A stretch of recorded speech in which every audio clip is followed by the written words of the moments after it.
Welcome to the Achievement in Sales Virtual Mentoring Series. Today's installment is on sales and marketing, working together to win.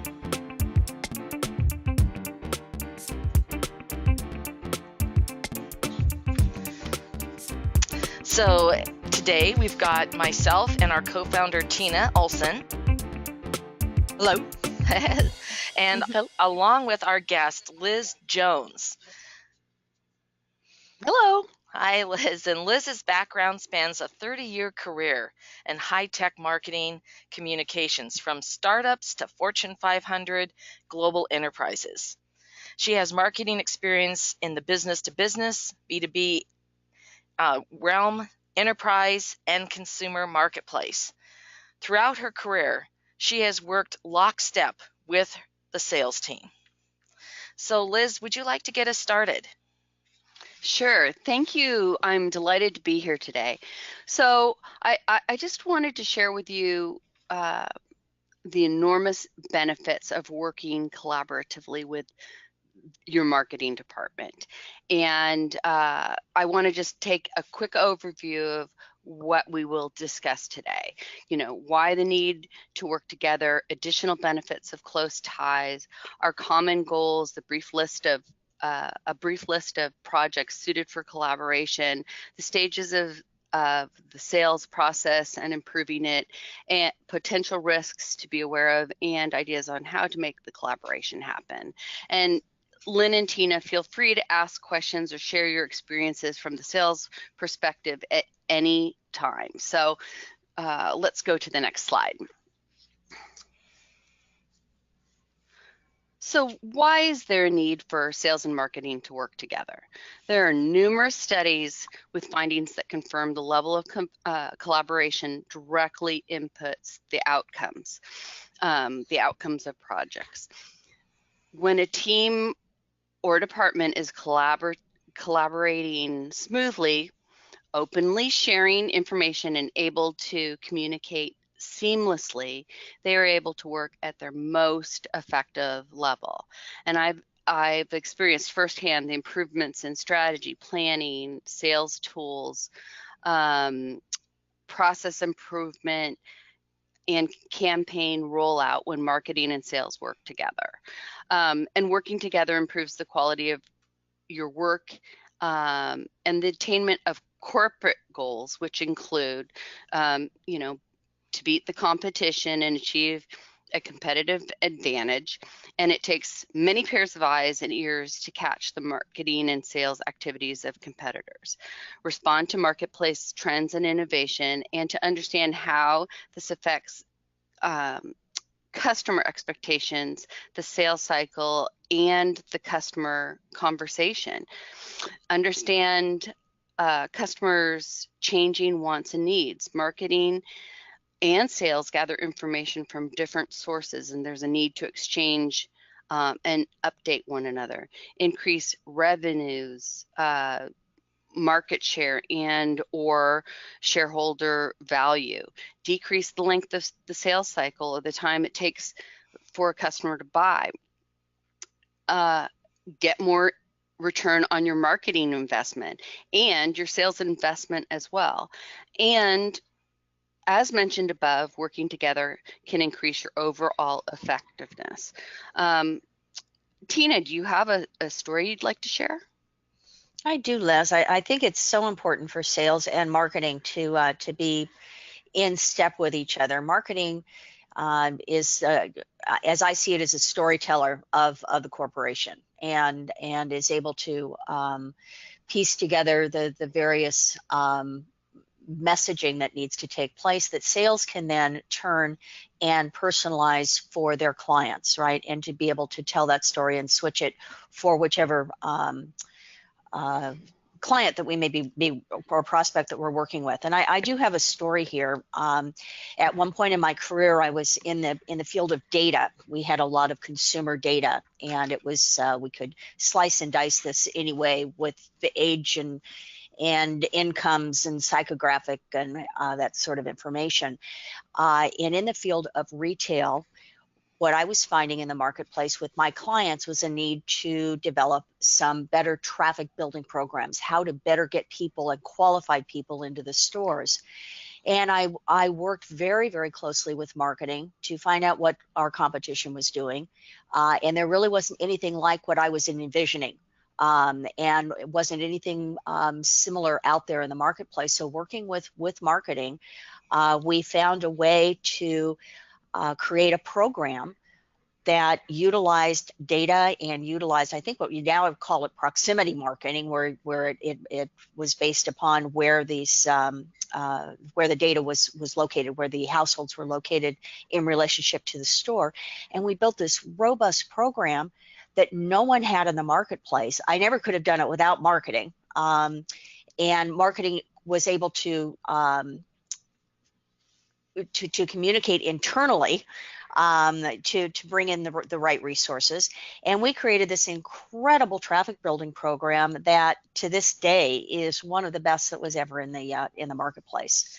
And it's taken many twists and turns with technology being what it is now, and the fact that we use the internet more for serving ads and that sort of thing. But at the time it was direct mail, and it was getting to the right people within the right proximity of the store locations and being able to profile, which was just out of the box thinking. This is 35 years ago. Excellent. And that is a great example of the synergies between sales and marketing and how that relationship can be so powerful. So we're now going to the next slide. And there are additional benefits of close ties as well. Collaboration between sales and marketing can stimulate new and improved products, services, features, internal processes, and marketing insights, just as Tina gave that wonderful example. And all of these can aid in shortening the sales process. Close ties can create stronger and more consistent messaging. Many times insights and observations from sales help hone messages and make communications more effective. Or a sales representative has recounted a customer conversation that inspires a whole new campaign or refines messaging. Timely communication and coaching. In business, there is a constant flow of new employees, obviously in both in sales and marketing. And the more effective you are at training and establishing relationships, the faster new employees learn and contribute. I've gone on sales calls and witnessed inconsistent messaging or leading with the wrong marketing tools, something that was designed for a later stage of the decision-making process. I have evaluated sales calls that were not effective in making a sale. And through ongoing collaboration, discussions, and training, there are opportunities to refine the process and approaches to ensure that everyone is successful. So it really oftentimes takes a team. And last, through close ties, you're able to avoid awkward handoffs. You know, in a campaign, there could be a missing marketing element, or maybe conflicting timing can be identified and addressed early. For example, marketing could create a program that creates leads the sales team is not ready or instructed how to address, or leads are not prioritized with what is in a salesperson's queue, and they're allowed to grow cold before contacted. So the devil is in the details, and if close ties exist, there are opportunities to improve the sales and marketing process and its deliverables, and this benefits all. Lynn or Tina, do you have any questions? Yeah, actually, Liz, I wanted to touch base regarding the value of the feedback loop when we're talking about close ties. Why is it important to foster an environment with a feedback loop? Yeah, the feedback loop is crucial, and it works both ways. In the conception of projects and the priority of projects. So it starts with, you know, even the planning process, and then the role and what the priorities are, and and I really look for also input from the creative standpoint to make sure that the messages resonate with the various audiences. And then let's say a program is rolled out. I want to know how successful, how is it working out there, and if there's problems, because sometimes you can create add-on features that can override those obstacles. Also, I like watching how people are interacting, the sales team interacting with these new campaigns, and make sure they really understand them and they're not being hindered by them. So, and actually, sometimes I enjoy hearing a grumbling or a complaint because it is an opportunity. I mean, they're just indicating some internal pain, and it's a great opportunity that if something's not working, we could figure it out and come up with a solution. Because if you're causing somebody pain, you don't do it once, but learn from it and then move on to the next project. And I think as you work with people, you want to just keep on improving, because through those ties and that feedback, working together becomes easier and easier, and you understand the process. So again, feedback is crucial. Thanks, Lynn. That was a great point. So I'm going to move to the next slide of common goals. And another thing is that marketing and sales share so many common goals. They're both charged with the discovery of customer wants and needs. Both are charged with understanding customer decision process, and to refine the sales cycle accordingly. Through collaboration, marketing is charged with developing marketing tools to train and educate the sales team, as well as make customer materials that help facilitate a buying decision. Both monitor the competition and stay on top of the changes in the marketplace. It is a quick-paced environment and takes both teams to keep abreast of all these components and communicate findings. So in a way, you're working together to fit all these data points together so that a complete picture or puzzle emerges.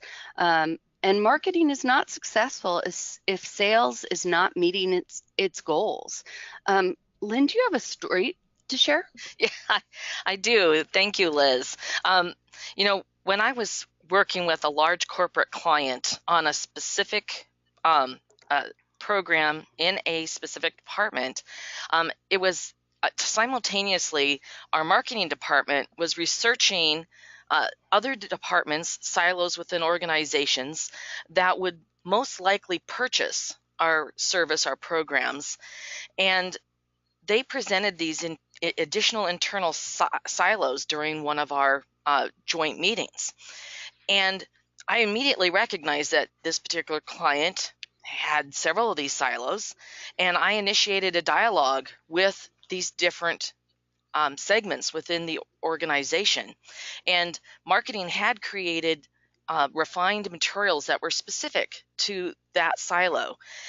And it proved that one of these departments had an immediate need, and it was a pressing need.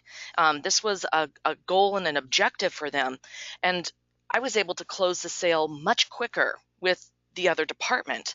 And in turn, then the program, because it became embedded in the organization over a period of several years, the other departments joined in that same program.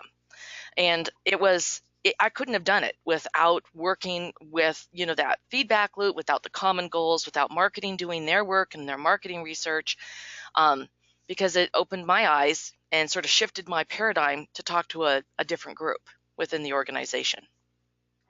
That's really interesting. And that feedback that, by including these messages or these components in the sales cycle can make you more successful. So, and just, I'm curious, the department that was considered another silo or segment, that was what department? I'm just curious. I'm Well, trying to. it would be completely specific to an organization. Okay. They had a completely internal distribution center, and Okay. that ended up being the way to go rather than the work that I was doing directly with their marketing group. Okay, interesting. So I'm going to go to the next slide. So here are some real life examples of projects that are suited for joint development. This is definitely not an exhaustive list, and the projects certainly differ in scope based on, your company, product, and expertise of the staff. So strategic planning. Typically, plans are drafted independently, but they're shared and expanded on. Initiatives are prioritized, tactics are agreed upon, and implementation is communicated and synchronized. Analysis of the sales cycle. This is an ongoing project to analyze, improve, and shorten the sales cycle. And it's interesting, a lot of times I'm talking about, the marketing or the sales cycle. Well, that's not owned only by sales. This is something that marketing has works very hard on shortening, improving, to ensure that the sales team is successful. CRM and data management. This often is a tool both sales and marketing share, and it's imperative that both are using it consistently and correctly. A deeper understanding of how it is being used in both groups leads to cleaner and more usable data. For example, after a direct mail campaign, a prospect told the salesperson to remove him from the email list, which he did. What he should have done is clicked a button that said opt out. And this way, if we obtain that person's information through another marketing activity, we can still track his desire not to be contacted. And there are legal ramifications for this as well. So joint development and training is especially important in this area. So I'll go to direct email campaigns and follow up. These efforts need to be coordinated so that when leads come in, sales has the bandwidth to reach out to interested parties. Sales needs an understanding of what's unique about this campaign, and perhaps there's a call script so that the messaging stays consistent from the direct mail campaign to what is discussed in the phone call. Messaging and elevator pitches. I've seen many times marketing creates messaging and elevator pitches that are so complex that when a person repeats it, it sounds like they're reading from the dictionary. So by working together, it's easier to create messaging that is conversational and natural and resonates with customers. Events and trade shows. Shows can be an excellent avenue for both sales and marketing to be in contact with customers, ask questions, learn from one another, and build strong relationships. Customer demos. These tools are typically created in marketing, but sales uses them to demonstrate solutions to prospects. So this is an ideal project to work together. So those are a few ideas. Tina or Lynn, do you have any stories to share? Yeah, I actually have a quick one, which was in regards to a conference that I was speaking at, and our marketing team ran a campaign prior to the conference, really hitting all of the social media, email campaign, press release on it. And so the day of the conference, they also were handing out cards, from our booth about the session. And with all of these efforts, it ended up that the session was standing room only, and it ended up being the best attended session of the conference. So excellent. That's it's a great success story. So in the interest of time, I'm going to move to the next slide, which is improving the sales process. So in this slide, it shows how the marketing and sales model at a theoretical level, fit together and improve the sales process. So let's start looking at the 4 stages of the sales process, which represents a prospect's progression through the decision-making process to become a customer. And this model is very common, and it includes connecting with the prospect or the initial contact, qualifying. In the stage, you confirm that the prospect is both available and potentially willing to buy your products. Evaluate, the prospect is evaluating your product, and you deal with the prospect's concerns, and last, decide, culminating in a yes or no decision. And sales typically creates its own version of the sales process, complete with specific steps and actions to move prospects from stage to stage. And again, this green arrow is just showing, that progression from first contact to making a purchase. Marketing also has stages that overlay and support the sales process. And through various marketing activities, the goal is also to follow a logical progression.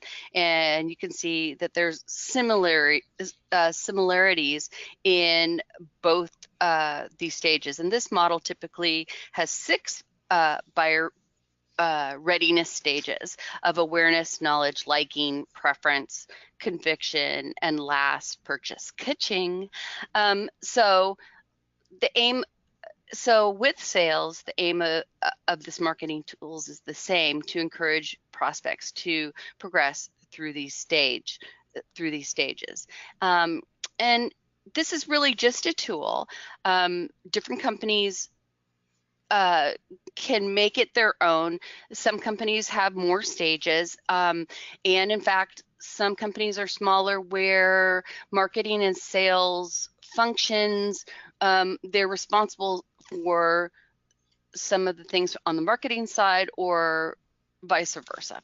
So, but I find that this is just an interesting way of looking at the sales cycle and determine how the sales and team are working together and where there might be gaps or processes that may be happening out of order. And it also helps highlight and prioritize your focus for improvement, because typically if something you want to fix kind of in the order, kind of from beginning to end, and typically and fix the problems as you go down the sales process. Let's see, Tina, do you have anything to add? Liz, I think this is a great example of how in a good situation where sales and marketing can really work together. I had the good fortune of working with a company that had a dynamite marketing team. And they were able, much like what Lynn was talking about in her experience, to identify different silos of products and services for particular sectors.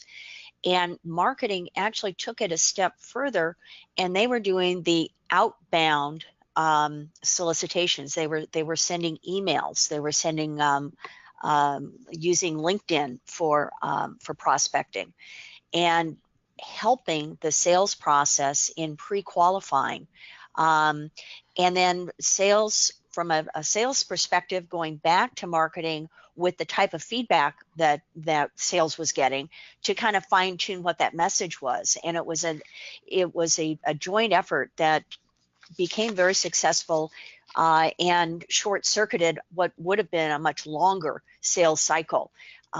Because by communicating with each other, we're able to focus in on what the clients are saying, what the clients or prospects are looking for, and then fine-tuning that message and having a very robust sales funnel, and quickly qualify and get to that decision-making process.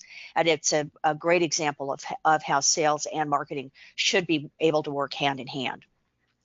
Excellent. Thanks for your feedback. That's awesome. So I'm going to move to the next slide. Caution, potential risks.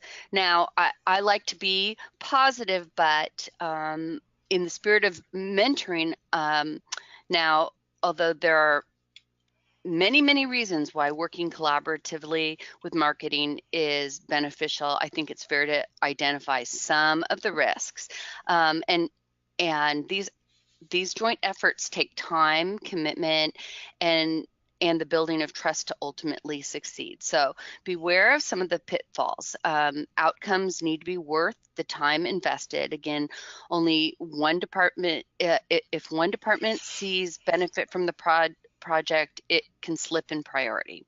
More people simply increases complexity and communication. Additionally, interdepartmental projects benefit from keeping upper management apprised, but this can take additional time as well. Collaboration and customization can divert resources away from the core. Sometimes the efforts and time involved can take away from immediate deliverables or time with customers, your first priority. Sometimes it can be a challenge to juggle both. Damage to reputation. This can happen if you're not able to keep commitments, or you underperform, or collaboration is unsuccessful. Note, this is a two-way street, but and I just want to note that if you do have a successful team, it's an opportunity to shine. And then look out for cultural or political mismatch. Beware of both the sales and marketing departments. If both the sales and marketing department are under high stress, not achieving goals, under great change, executive support or attention is lacking, or there's a clear rift between sales and marketing. These can sabotage your efforts. They are not insurmountable, but if you choose to move forward, realize there may be additional challenges to overcome. And last, anticipate conflicting deadlines and priorities. This is always a challenge. Sometimes priorities are fluid. Anticipate change, patience, understanding, flexibility, and resourcefulness, believe me, are your friends. Tina, would you like to share a story? I think one thing that really comes into play here is your relationship, is the personal relationships that we build from a sales perspective with our marketing group. And I have an example of this with an RFP that I received, and it was a very complex RFP. And my main contact in marketing was out, and I had a new person with whom to review all of this information. And I received back just a very standard response. And yes, we had timelines, we had deadlines, and what I received back was not what my expectation was based on my relationship with my number one contact within marketing, right? And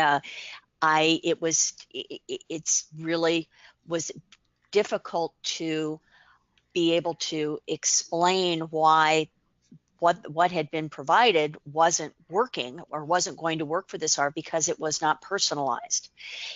Yes, did it meet a deadline and did I get it back? Yes, but did it actually? So that collaboration and that communication is so important.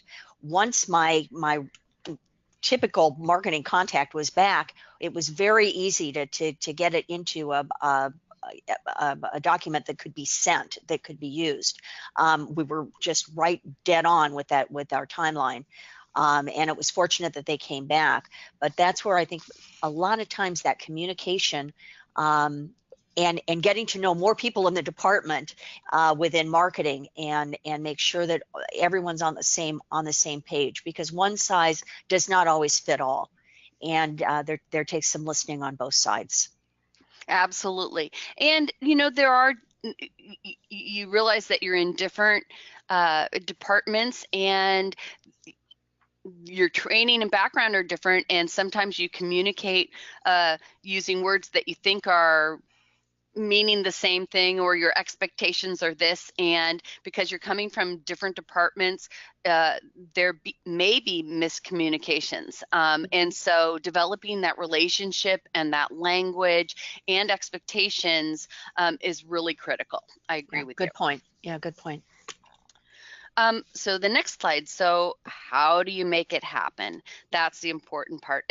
And so here's a start. This is not everything, but develop good personal relationships with the marketing team. Go out to lunch, get to know one another, understand what each individual has to offer, their strengths and weaknesses, and where people have deep knowledge that, so you know where to go if you need something. Explain your opportunities, your focus, and where you could use insights, sales tools, and marketing materials, and keep that communication going. Create a culture of mutual respect and understanding. Ask questions, pursue what you do not know, clarify your understandings, focus on and understand your mutual goals, and work together to better understand your customer. Provide strong leadership and participation. Be fully present and positive. Give all players an opportunity for input. And keep people up to speed. Encourage ongoing support by upper management. Transparency to upper management is so important. Stress positive progress and work to make sure management gets management gets an opportunity for input as well. This ensures their buy-in and ownership, and projects are less likely to be derailed. Communicate often, meetings and communication. I recommend having a combination of formal scheduled meetings and informal side conversations, phone calls, emails, social calls. It all helps with the flow of information. Share customer feedback and foster the feedback loop. That feedback loop, as Lynn brought up, is so important. Ask questions and see if your points of view are parallel and consistent. Share success stories. If the customer is inclined, introduce them to your marketing contacts. Customer success stories are so powerful in telling a story, and you can create so many meaningful tools by making those contacts and nourishing them. Share customer wins and losses and the reasons behind them. Both are valuable to improving marketing and sales. And last, acknowledge achievements along the way. Everyone benefits from positive reinforcement and recognition. Tina, would you like to share a success story?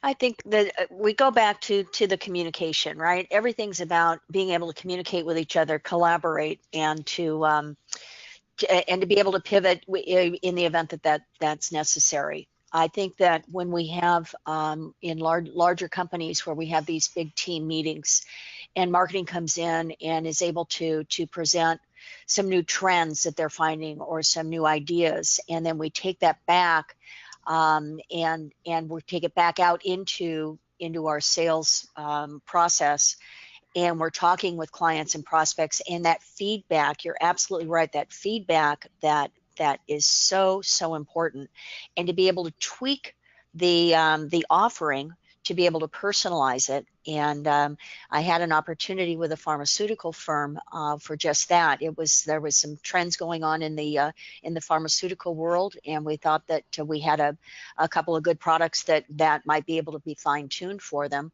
And as a sales group in a large sales meeting, we were talking about this, and I took it back out and to one of my clients that was in the pharmaceutical business, although I was dealing with an entirely different group. I suggested that we had this great new product, and was there somebody else that I could talk to within the organization? And sure enough, I had a very warm introduction. Now I'm getting the depth and breadth of this particular organization, and had a very successful launch of a new product.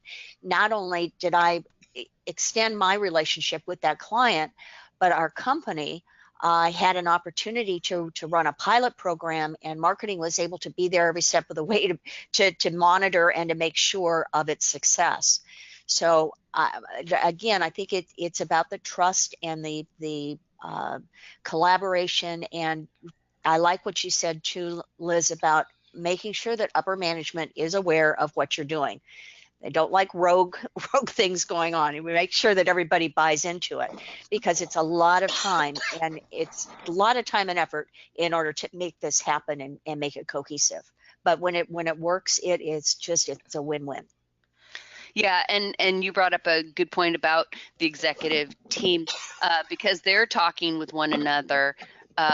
They don't want to find out from their cohort that somebody in their group is working on something without their knowledge. So they need to be apprised step by step, because management group does not like surprises. And it's good to know that on both, both from a high level sales and marketing, the projects are supported. Okay, well, thanks, Tina. That was really good feedback. And on that note, this concludes today's topic. Thank you so much for inviting me to the discussion. Well, thank you, Liz. And I think it's been really important as we've gone through this to really recognize, that from a sales perspective, that your marketing departments have a process.